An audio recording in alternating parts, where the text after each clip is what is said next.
Coming up, the trial begins for a man accused of driving drunk and killing a little boy leaving a UK football game. Dedicated to Eastern and Southern Kentucky, this is WYMT Mountain News at 11. Good evening, I'm Steve Hensley. Emotional testimony this afternoon as the mother of a little boy killed in a crash took the stand in court. It was the first day in the trial of the man accused of driving drunk and hitting Marco Shimwell.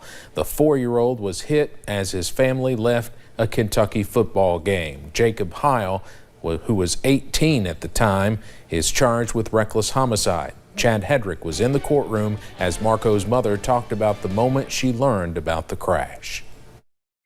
The heartache of a mother as she talked about her little boy. Yeah, he loved to just sit in my lap and just take pictures. And the devastating moment she learned he had been hit by a car. I received a text message from Ben that just said 911. Liz Shimwell told her family story to the jury on day one of trial. Jacob Heil, who was 18 at the time, is on trial for the 2018 death of Marco Shimwell. Investigators say Marco was hit and killed by a car Heil was driving as his family left a Kentucky football game. Court documents say Heil's blood alcohol level was .051.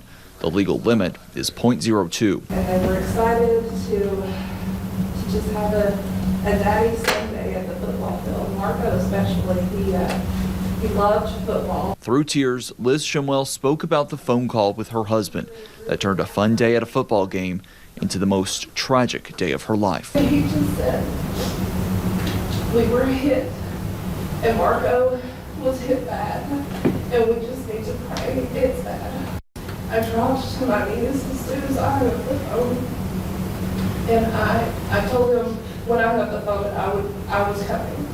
And I dropped to my knees, and I just began sobbing and just began praying. And I remember saying over and over again, not my baby, not my baby, please God, not my baby. Marco Shimwell died 2 days after the crash. In Lexington, Chad Hedrick, WKYT. The trial is expected to last about 4 days. The prosecutor will resume their case tomorrow morning. New at 11, 911 dispatchers say they received multiple calls about a shooting at the Stumbo Park Beaver Valley Golf Course in Allen Sunday afternoon. Prestonsburg police say an argument between Larry Mullins, identified as the shooter, and Christopher Shane Sword took place after Sword parked behind Mullins, came up to his truck, and started a fight. Police say Mullins then pulled out a gun and Sword started struggling for it before Mullins shot twice, hitting Sword once before he drove off to seek treatment. Mullins stayed at the scene and waited on police. The case will be presented to a Floyd County grand jury. Mullins was released pending the decision. Troopers with Kentucky State Police tell us they are assisting with a shooting tonight that happened off Highway 66 in Clay County near the Peabody community. They say they are assisting the Clay County Sheriff's Office with the investigation, but no other details have been released at this time. A Knox County couple was arrested Sunday night after the Sheriff's Department says they received a complaint of a 6-year-old being treated for injuries at Barberville ARH. Deputies say the child had been beaten by Casey Marie Davis and her boyfriend Marshall Lee Carroll. Child Protective Services was notified. Both were charged with first-degree criminal abuse of a child and endangering the welfare of a minor. Carroll was also wanted on a bench warrant for failure to appear on unrelated charges. Both were taken to the Knox County Detention Center. An attorney general's opinion says local governments in Kentucky cannot prevent their employees from carrying weapons at all times and places while on duty.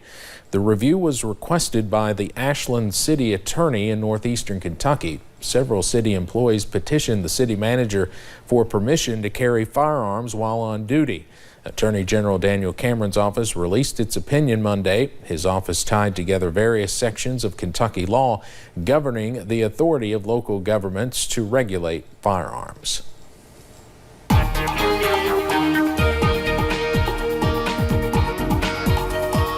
Another warm day in the mountains today. Not feeling like October just yet, but I will say that's on the way. We'll get into that in a little bit. But I-64 at Moorhead, as we went through the evening, well, it was a calm evening out there. Yes, we did have some of those clouds moving back in, but dry skies continue at this hour. Downtown Whitesburg sitting at 63 right now. Clear skies 4 now, but we're already starting to see some clouds work in. Highs today got pretty warm. 83 Jackson, 82 Prestonsburg, and in Hazard. It was also 79 in Somerset today. Jackson avoided that record by just 2 degrees, the record high being 85, set 11 years ago. Temperatures still warm at this hour, upper 60s to low 70s, except as you head down toward Harlan, Middlesboro in those lower 60s at the moment. This is just ground clutter on Pinpoint Doppler. You got to go back toward the Bowling Green metro area before you get into any showers, and even a cold front that's starting to lose steam as it crosses the Wabash Valley this evening. So mid-60s, most of us on the drier side, but clouds will be on the increase overnight. We have more showers on the way later on in the week, and I'll have the details on those coming up in just a bit. Steve? All right, Evan, thank you. An apartment complex that was once a high-end hotel caught fire Sunday. Logan, West Virginia firefighters say 2 of their own were injured putting out the fire at Yuma Suites. Investigators say the fire is being investigated due to what they call its suspicious origin. Carson Fannin, who lives in the area, says activity around the building began about 2 weeks ago. Example of that is, see the door right there? That was boarded up and was boarded up for a long time. I don't know why, that about 2 weeks ago, somebody opened that up. Or whoever was supposed to be responsible for tearing it down, we wouldn't be going through this right now. Logan Fire Chief Scott Beckett said the building is worth about $1 million. Some damage was done to equipment during the fire, and it cost the city resources to put it out. The West Virginia State Fire Marshal has been called to investigate. Anyone with information is encouraged to call the West Virginia State Fire Marshal's office at the number you see there on your screen.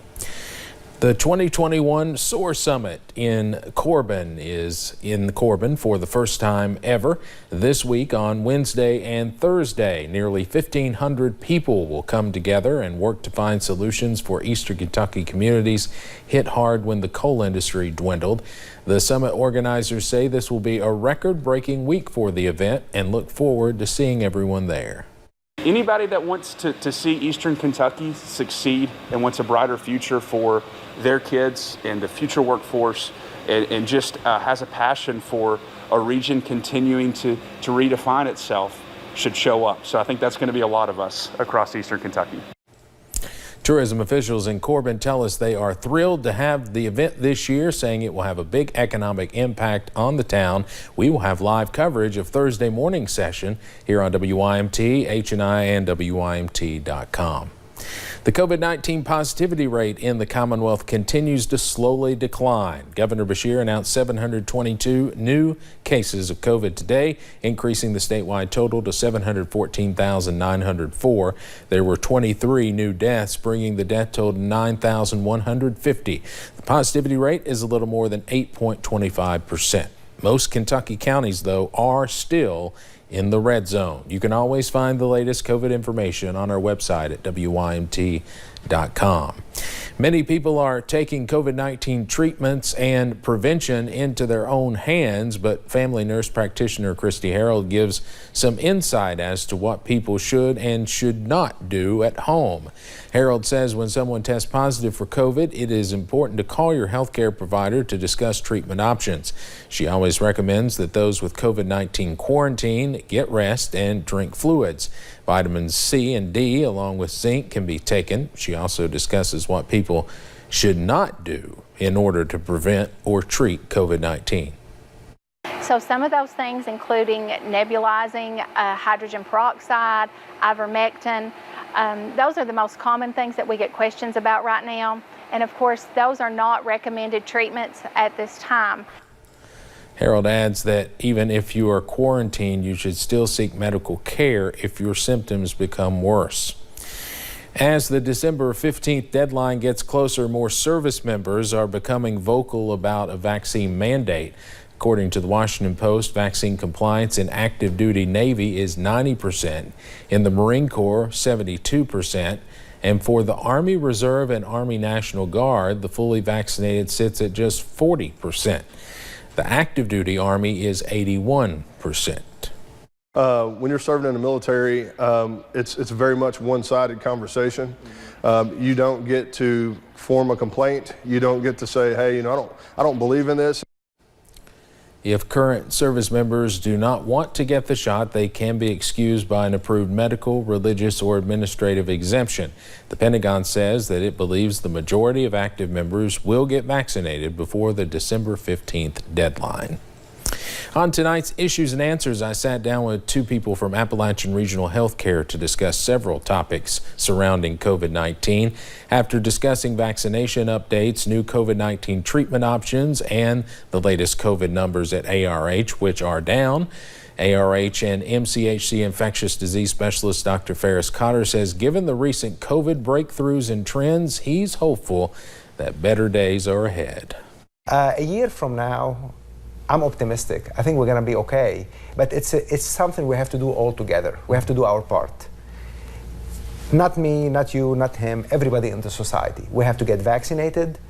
We have to keep wearing our mask and do social distancing when the numbers in the community are high.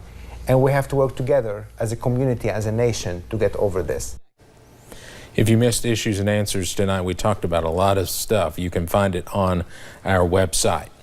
A second annual toy and coat drive has begun in London. The London City Fire Department partnered with London's North Main Cash Express again this year to accept toys, coats, and monetary donations throughout October, November, and December. But officials say that's not all they will take. Whatever you've got, whatever you can, spare, we would love to have it. It goes to a lot of the local churches who will distribute it out to the people that need it. Different organizations, school systems, we work with them on giving them those kids toys also. And not just toys, coats. King says they will accept any late donations. Coming up on Mountain News at 11, the car industry is busier than ever. What the turnaround is like for those wanting to buy new or sell used. And the ghost of summer continues to hang on well into October. We've got some hints as to when things look to change, though, coming up. When it